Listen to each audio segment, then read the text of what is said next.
వారంతా trainee forest beat ఆఫీసర్లు, section ఆఫీసర్లు. ఏపీ స్టేట్ ఫారెస్ట్ అకాడమీ రాజమండ్రిలో శిక్షణ పొందుతున్నారు. స్టడీ టూర్ కోసం విశాఖ వచ్చారు. అడవుల పరిరక్షణ అనే బాధ్యతను ఒక విధిగా ఎంచుకున్న 60 మంది పెదవాల్తేరులో అర్బన్ ఫారెస్ట్ ఒకటి ఉందని తెలుసుకున్నారు. డాల్ఫిన్ నేచర్ కన్జర్వేషన్ సొసైటీ వ్యవస్థాపకులు డాక్టర్ మంతా రామమూర్తి 23 ఏళ్ల అవిశ్రాంత శ్రమను వారు స్వయంగా చూశారు. ఇక్కడ రూపుదిద్దుకున్న జీవ వైవిధ్య ఉద్యానవనం ఆవశ్యకతను గ్రహించి పులకించిపోయారు. మరింత సమాచారాన్ని మా విశాఖ ప్రతినిధి మూర్తి అందిస్తారు. అమ్మ పేరిట ఒక మొక్క నాటండి అని మన ప్రధానమంత్రి నరేంద్ర మోడీ గారు ఒక నినాదం ఇచ్చారు.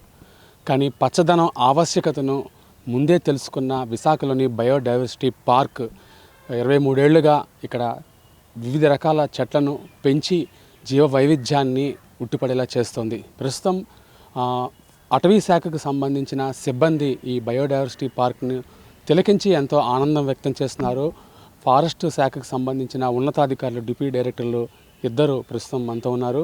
వారిని అడిగి ఈ బయోడైవర్సిటీ పార్క్ విశిష్టత వాళ్ళని ఏ విధంగా ఆకట్టుకుందనేది వాళ్ళ మాటల్లో తెలుసుకుందాం. సార్ మీరు చెప్పండి సార్, అడవులను పరిరక్షణ మీ బాధ్యతగా మీరు సర్వీస్ చేస్తున్నారు. ఇక్కడ ఒక ఉద్యమంలా బయోడైవర్సిటీ అనేది నిర్వహించబడుతోంది. మీకు ఏమనిపిస్తుంది ఇవన్నీ చూడగానే? మీకు అభిప్రాయం?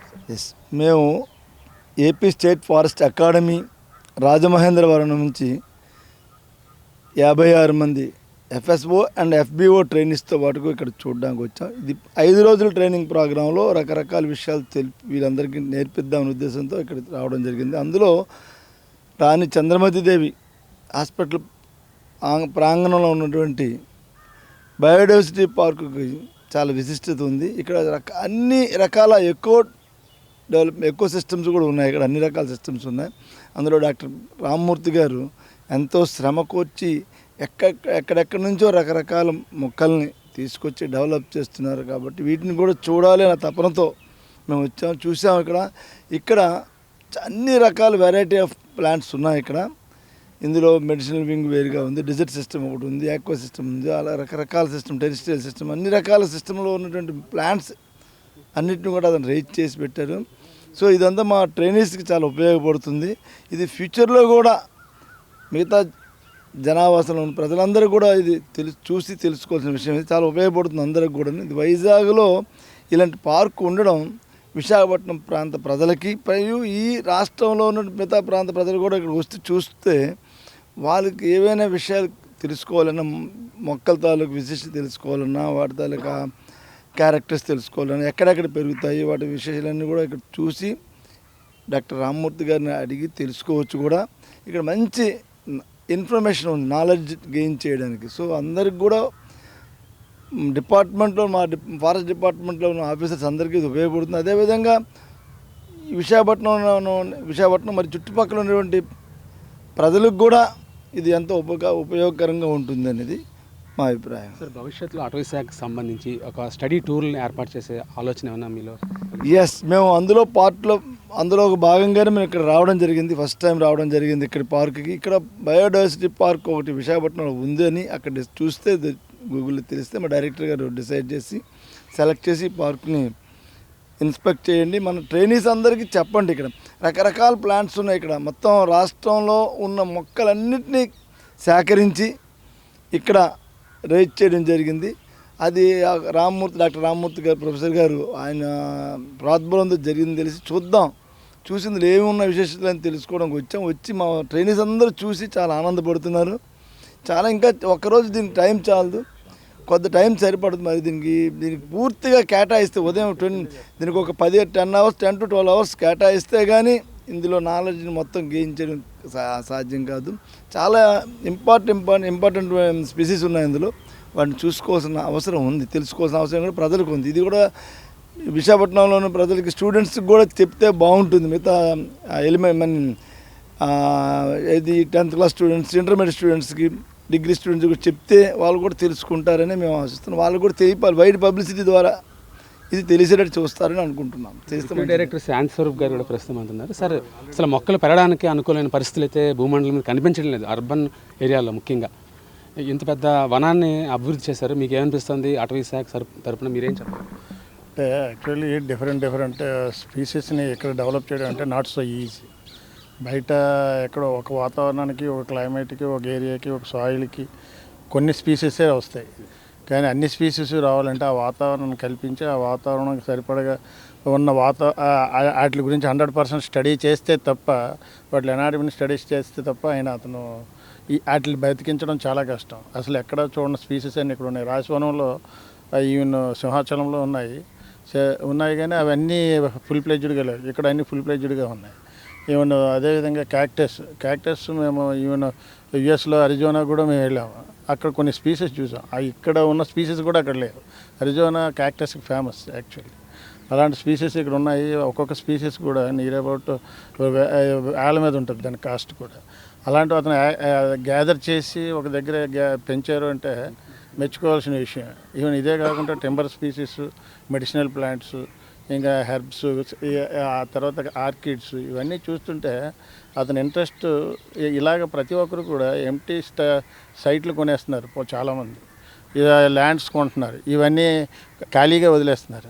ఇలా అట్లీస్ట్ చిన్న చిన్న సైట్లు తీసుకొని ఇలా కొన్ని వాళ్ళకి ఇంట్రెస్టెడ్ స్పీసీస్ కానీ లోకల్ స్పీసీస్ సొంతంగా పెంచుకోగలిగితే ప్రతి ఒక్కరు పర్సనల్ బయోడైవర్సిటీ పార్కుల్లో తయారు చేసుకుంటే ప్రపంచానికి అంతటికీ ఉపయోగపడుతుందని మా ఇక్కడ మనకు కనిపించే కేవలం వృక్షాలే కాదు, వీటి మీద ఆధారపడి జీవించే అనేక జీవరాశులు కూడా, ముఖ్యంగా పక్షులు కూడా కనిపిస్తాయి. ఈ బటర్ఫ్లైస్, ఈ బటర్ఫ్లై పార్క్ ప్రత్యేకంగా పెట్టడానికే మనం యూనివర్సిటీ ఇక్కడ జూలో పెట్టారు. అది పెట్టి దాని అనుకూలంగా వాతావరణం కలిగింది కానీ దానికి సరిగా మెయింటెనెన్స్ చేయడానికి ఇంకా ట్రై చేస్తున్నాం. ఇక్కడ ఈ న్యాచురల్ మెయింటెనెన్స్ ఇదంతా. ఇంకా ఎన్నో బటర్ఫ్లైస్ ఉన్నాయి, అవన్నీ చూస్తే మాకు ఆశ్చర్యం అనిపిస్తుంది. ఇదే కాకుండా ఈ బర్డ్స్ కూడా చాలా టైప్స్ ఆఫ్ బర్డ్స్ ఇప్పటికన్నా నేను ఇంతకుముందు వచ్చేటప్పుడు ఇంకా ఎక్కువ ఉన్నాయి. అంటే జస్ట్ టైం అవుతున్న కొద్ది ఈవినింగ్ మార్నింగ్ ఎక్కువగా వస్తాయి అవి. వాటిని చూస్తుంటే ఎర్లీ మార్నింగ్ కానీ లేట్ ఈవినింగ్ కానీ వస్తే అవే అన్నీ చాలా ఎక్కువ కనిపిస్తాయి బర్డ్స్. నేను ప్రాక్టికల్గా కూడా చూశాను నేను. Okay, thank you. మరి కొంతమంది సార్ మీ ఇక్కడ సభాముఖంగా ఒకటి విఎంఆర్డీఏ కమిషనర్ గారు మాకు సార్ చెప్పినట్టుగా ఇది ఎడ్యుకేషనల్ టూరిజం హబ్ కింద, అలాగే కలెక్టర్ గారు కూడా, ప్రసాద్ గారు కూడాను, దీన్ని మొత్తం మామూలుగా ఎక్కువ టూరిజం మనకు అంతా తెలుస్తుందండి. సో దాంట్లో స్టూడెంట్స్ అందరికీ కూడా ఎడ్యుకేషనల్ టూరిజం దాని కింద ఒక హబ్ కింద డెవలప్ చేద్దామని కంకణం కట్టుకున్నారు. సో స్వభావంగా వాళ్ళందరికీ వందనాలండి. సార్ చెప్పినట్టుగా ప్రతి స్కూల్ వాళ్ళు డిఓ కూడా ఆర్డర్ చేశారు. అలాగా అన్ని స్కూల్స్ వాళ్ళు, అన్ని కాలేజీ వాళ్ళు వస్తారు. అదే కాకుండా ఇక్కడ ఇంటర్న్షిప్ ప్రోగ్రామ్స్కి మాకు కేంద్ర ప్రభుత్వము, రాష్ట్ర ప్రభుత్వం ఇద్దరు కూడా మాకు అనుమతి ఇచ్చారండి ఫారెస్ట్ మీద. సో డిగ్రీ తర్వాత వాళ్ళకి నైపుణ్యంలో వాటిలో ఈ ఫారెస్ట్ మీద కూడా మేము డెవలప్ చేయడానికి మేము కంకణం కట్టుకున్నాం సార్. అది సో అందరికీ నమస్తే సార్, ముఖ్యంగా కమిషనర్ గారికి. సార్ మీరు చెప్పండి సార్, చూడగానే మీకు ఏమనిపిస్తుంది?